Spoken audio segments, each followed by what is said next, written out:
Best-selling author and American psychologist Mary Pfeiffer said this: "We live in a world filled with language. Language imparts identity, meaning, and perspective to our human community. Writers are either polluters or part of the cleanup team. Just as the language of power and greed has the potential to destroy us, the language of reason and empathy has the power to save us.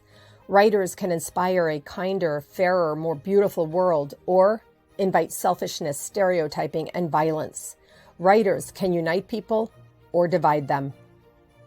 In this book show podcast, host, confidence coach Susan Axelrod asks women authors a simple question: which kind of writer are you? She invites each guest to step into the confidence zone to proclaim how her book can inspire. If you are seeking inspiration to create your legacy, take out your pen and pad. Your book, My Time, starts now.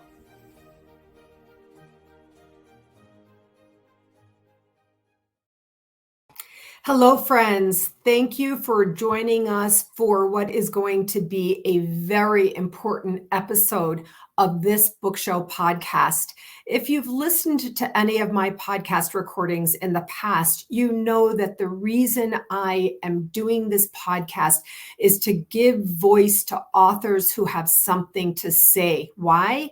Because I myself learned and grew so much in my own journey, my journey of personal development, my journey of business development, from listening to others, reading books, listening to podcasts, or in those days it was CDs.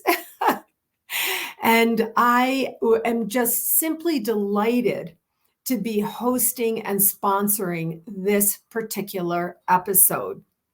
My very special guest today is Bonnie Bartos. Bonnie is a medical writer and illustrator. For nearly 3 decades, she has been designing health education materials that are easy for the users to follow. She's passionate about the purpose of helping patients gain personal control of their self-care for their health conditions. She's nearing completion of such an important book that is going to come out this year, Diabetes Health in Pictograms. There will be so many pictures for people to be able to have access to improve their own care. This whole thing about pictograms that I have learned from Bonnie is truly, truly game-changing in the area of health information and education. And also, I think it's going to be life-saving for some. Bonnie, welcome to the book show. Thank you. Yeah, I'm glad to be here. So happy to have you here. The first question that I ask every author is very important here because you do have a story to share. So I want to ask you, what is the story behind your story of creating a book of pictograms? It's interesting. The whole project of creating the pictograms began when I was in graduate school in the PA program in Boston at Northeastern University. And I was approached on one of my elective clinical rotations in endocrinology about a patient need that they had. One of the physicians, Dr. Chipkin, saw me sketching on one of my breaks, and I was sketching out anatomical areas and stuff so I could remember them for testing.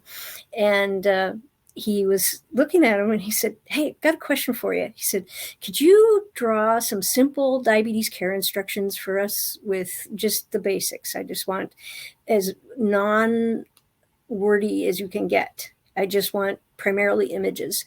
And he explained to me that they had numerous language bases that they were dealing with at that particular location, and they had tried to print the materials in their in the patient's primary languages, but they found that there were also literacy levels or literacy gaps in that area too. And so the printed materials designed for their home language or primary language wasn't helpful, and so they printed it for I like to say floor mat lining in the car and birdcage liner at home, but he wanted to come up with something that would be more effective. And so I said, yeah, I can work on it, and I'll get back to you when I've got some stuff done. We outlined what areas they wanted. They wanted high and low blood sugar signs and symptoms and what you do. And then they wanted the insulin administration instructions, and they wanted some information on sick care and some information on dosing times and things like that.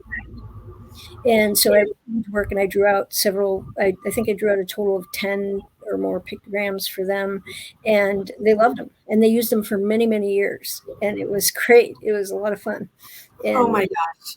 yeah, it was quite helpful. And they got a kick out of the patients really liked them because they could see exactly what they needed to do to care for themselves in those areas. So they were able to identify, oh yeah, if I feel dizzy, sweaty, shaky, or have a headache, it might be that my blood sugar is low. I should go check it and then have some juice or some glucose tabs or something, and then go. Hold on one second. I just have to repeat something. First of all, this is all so good. Thank you so much for being here and for sharing this with us today. You just said so they could see exactly what they needed to do. Yes. So that they could see exactly what they needed to do, because they did make an attempt to print in patient languages, but then they found that there was a literacy gap. They could print out information, but if it can't be read, absorbed, and integrated, it's still useless. So pictograms are pictures of various, what was that? That tell a story. Pictograms are pictures that tell a story, in this case, in diabetes care. Correct. I'm speaking slowly. I'm repeating this, Bonnie, because as I've learned from, working with you and learning about your work, it really does apply to a lot of people, not just people with different languages. Yes. Yeah. And even in our country, it's sad to say that our national health literacy rate is horrible. It's 12%. Only 12% of our country, it's deemed that only 12% of our country is it has enough of a literacy level to fully understand clinical instructions. That's sad. And it also leaves so much potential for errors in dosing, errors in care, all of that. So it's sort of mind-boggling that the national health literacy rate is so low. What does this mean? To understand your own healthcare needs, just to understand your own healthcare needs, never mind if you are responsible for taking care of someone else. So taking care of a child or a senior or a dependent, somebody with special needs or whatever. And if you are responsible for that and you don't understand, we have multiple, snowballing problems. It becomes a big barrier. Yeah. It becomes a barrier to actual improved health of the education, which the doctors think they're providing. The doctors are telling you what to do, right? They're telling you what to do. So I guess you could say they're doing their jobs, but I don't know how much it is their job to know what you, the patient, can understand. And so these pictograms can be provided to ensure that the patient actually understands what their own health needs are, right? Yes. Yeah. And that's the thing, that's the key, because even when you think back to your last clinic visit, they gave you some instructions, you said, and you got home and you're like, now what was that? Now we can get the chart notes and the summary, the visit summary, all of that. And that gives us that information. But if you don't read, or you don't read well enough, you're kind of in a fix, because you're sitting there going, oh, now what was that? Was I supposed to take this once a day or twice a day? And also, Bonnie, you're talking to me, and I'm pretty literate. I'm pretty smart. I'm pretty with it. And I understand a lot of things. But even as you're saying this, I can think of times when I was in distress from something or other. What did I have? I had some kind of rash that had gone on. We didn't know if it was a bite or something or other. And I was in distress. And I can feel the memory of exactly what you're talking about with whatever cream or medication they gave me, and saying to my sister, I can't even really remember what they said. And also in those instructions that you get from the doctor, sometimes or a lot of times they use abbreviations, which you don't always realize what they are. And so in this case, you have created actual sketches, pictures, real pictures, and showing the actual care processes for, in this case, areas of diabetes. In future, there'll be more books on other areas. How many pictograms are going to be in this particular book? At least 130. 130 pictures in the area of diabetes health care. Something that arguably is, like a scourge on the planet today. Yes, it is. So we have, how is the book going to be laid out and presented? How will it be accessed? That's a good question. Basically, because there are so many drawings and they won't fit with everybody's needs as a collection, the best process is to release them in a series so that people can go through it and pick which ones are appropriate to their needs, or for their needs or their practice needs if it's a provider. And then they can choose what they want to purchase and then go from there. And they can, if they want, go ahead and return and get more of the series later, other areas that they didn't receive before. But this way, if you're working in pediatrics, you don't need the stuff for geriatric care. And so why have someone get that if they don't need it, and then lug around more volumes of stuff that they may not contact or even use. Whereas this, they'll be able to select areas that pertain to their practice and fit their patients' needs better. So now we know there's geriatric and pediatric. What are some other areas that will be in the series that people could access, the series of pictograms? Well, they won't be organized by geriatric or pediatric. They're actually organized by more of a topic-based detail. So there's there's a lot of information on eating choices, demonstrating a standard diet for the meat eaters or for the fish eaters, pescatarians, and the vegetarians, and that type of thing, so that they have just a visual of some snack options and meal options. And then it has a message in there that they should talk to their healthcare educator about additional food options if they're concerned. And these are not it says these are not your only options. Don't restrict yourself to these things. But that way they at least have an idea of what goes where and what the plate distribution is, because before we had the food pyramid and all of that, it was kind of a strange design, but it worked for the time it was used.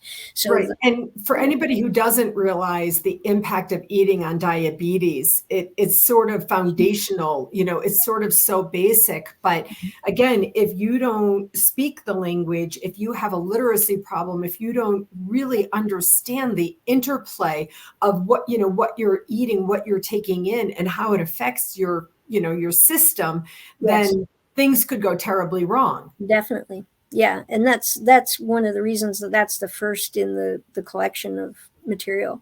And then there's being active, because activity is encouraged. It helps with blood sugar control, and it helps us be in a healthier state. And it does improve glucose control, not just for the time that you're being active, but for the, so many hours or even days after that. So that's very important as well. And then there's taking medications. That section covers a number of different medication options, and it tells for those that are too congested, there's a whole bunch of oral medications for diabetes. So instead of drawing out each little tablet and whatnot, I chose to do a descriptive overview in the form of pictures. So these meds do this, these meds do that, so that somebody can look at it and say, oh, okay, I get it. This is why I'm on this one, because it does this and I need this process, so that they're familiar with what the design is and why that choice was made.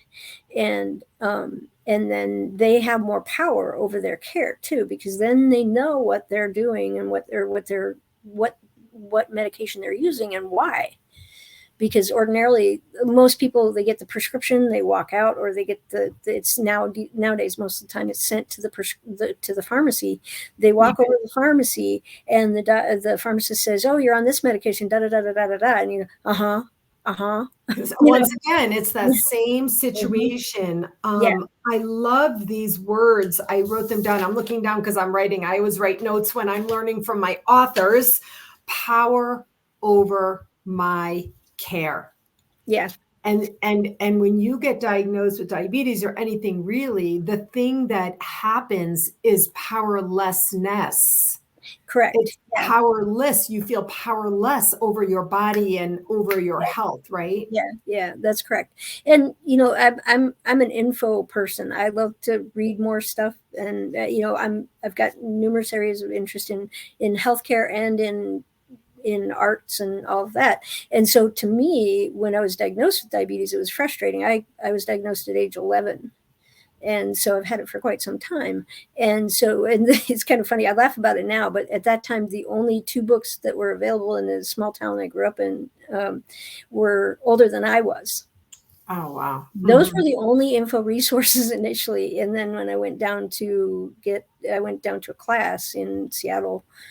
I was on an island. I grew up on an island in Alaska. And so then when I went to this class on diabetes in Seattle, I found that there are all kinds of other resources, and got in touch with the American Diabetes Association and ordered a copy of Diabetes Forecast or a subscription to Diabetes Forecast. And that was very informative because they had a kids section and they had all kinds of other materials, and it was so well done. And that was one of my main info resources. I also, even at age 12 or 13, talked to my doc about getting a note to allow me access to the hospital library, because what? I said, yeah, I want access to the hospital library. This town does not have the info I need. I can learn. In my introduction, I said, the reason I'm doing this book show precisely exactly is because of what I learned from other writers and authors. So now I have created a platform where I can give voice. And that's exactly what you're doing now, is really precisely exactly because when you were diagnosed at age 11, that you didn't have information, and then you became a physician's assistant, and you worked in direct care with patients, and you saw for yourself, as well as contact with doctors and so forth, to really understand the total deficit. The second question that I ask my authors is, why is your book worth my time? And first of all, I'm lucky I don't have diabetes myself, but of course, because it's really nearly an epidemic today in the country today, I've learned so much from you about diabetes, but also I've learned so much about getting power over my care and really creating my own health literacy in whatever my area might be, that I could be responsible. This is so fantastic. Very important. It's very important. And, that's just it. Because when you don't know, and a lot of times too, patients don't want to ask the providers or the nurses because they're busy, or they think I won't pay attention or didn't pay attention. There are countless reasons that people have given over time of why they may not go directly to the healthcare provider or the pharmacist or whichever location to seek the information again, or to get clarification, because they don't want to, they don't want to add to their workload, but that's not it. It's that is their workload, because that's their job, is to help you care for yourself. Yes. I want to invite our listeners and our viewers to pay attention right now to what I'm going to say. I'm going to ask you a question. Do you find that you do not understand fully and completely what it is that you need to do when you leave your doctor's office. Do you find that you are reluctant to ask people for more information because A, you're embarrassed or ashamed that you don't understand, or B, you don't want to impose on them with time, or C, any one of a number of reasons? If your answer to these questions is yes, then I invite you to understand this conversation today.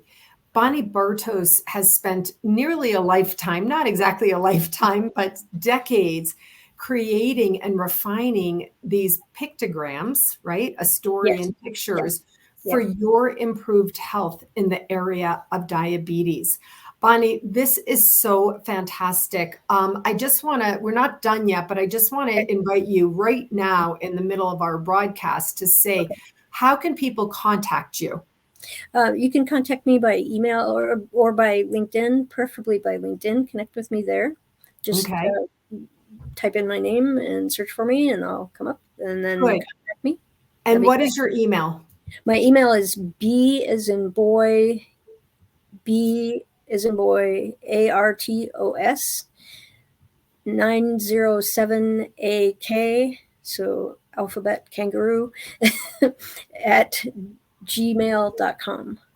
Okay, so clearly it's easier to find you on LinkedIn under your name, Bonnie Bartos. Correct. Yeah. And, but we'll also put your email and also your LinkedIn profile direct link because I want people to find you. I want them to engage with you in conversation. I want people to share their stories with you. Now, Definitely. Bonnie, whom is this book intended for? Is it intended for patients, for providers, for companies? Who could best use this book? That's a great question. Actually, it's all of the above, really. And so it's initially being launched focused for providers, but patients can purchase it too if they want. And the nice thing about it is that these images are very clear, and it's I had to chuckle because I was doing some freelance work for an employer who's I'm producing some other written material for, and he asked me what I was doing a while back, and I explained the pictograms to him, and he said, "Oh wow, that's so interesting." And I said, "Here, I'll email some to you." And he was just so amazed at the materials, and he said, "I had never thought of this." And then recently he said, now whenever I look at visual instruction materials, he says, I'm very critical of what they put on there. He was trying to assemble something recently. He said, he said, I wish you had designed this info piece because it was not effective the way they put it together. And that's what you find when you look at those, the visual instructions. They're horrible most of the time. Well, this is not something that just anyone can do. You are an artist. You have shared with me pretty much that you've been drawing since you could hold a pencil, that your father in particular taught you to sketch, I believe. Is that correct? Yes, that's true. Yeah. Oh, and I have to correct something from earlier. I was actually 12 when I was diagnosed, not 11. Sorry. Okay. 1 year at our age doesn't make much of a difference, kind of but blends in that well. Yeah, but what I was going to say was, you've been drawing for a long time. Yes. A long time, Bonnie. A long time. A long time. Mm-hmm. And then by the age of 12, when you were diagnosed and you have such intellectual curiosity, you had a curious mind, you wanted to seek out information, by 12, you're a grown child, you're on your way into your young adulthood. You want to be responsible for yourself, and you conceptualized this. And also give a little feedback. Let us know what kind of feedback you've received already from the earlier editions of this type of material from doctors or other healthcare providers. I have not heard anything bad, actually. It's all been very well. They've loved the materials and they can't wait to see more. Many people say, when is it going to be, when are you issuing the next set of these so that I can get more updated materials. And then this time I thought, I'm really going to go into depth in this one. I've got materials on pregnancy and diabetes, and some information that people ordinarily don't think of with respect to diabetes care, such as medication dosing in situations of dementia and things that help with that. So there's lots in here that would be information that so many people can use, whether they're a patient or a provider. And the nice thing about it is it's very simple. It's put together, some use color, some are black and white. Majority of them can be, all of them can be printed black and white. So you don't have to use a color printer if you don't want to. And, also it gets expensive when you're printing off the color copies of things. So I trim down the color on any that do involve that, but it works either way, and it covers such a variety of things. And I was thinking about every now and then I think of one more area. Eventually I'm going to have to say, okay, that's it. But if I have anything to say about it, eventually is going to be sooner than later, because yes.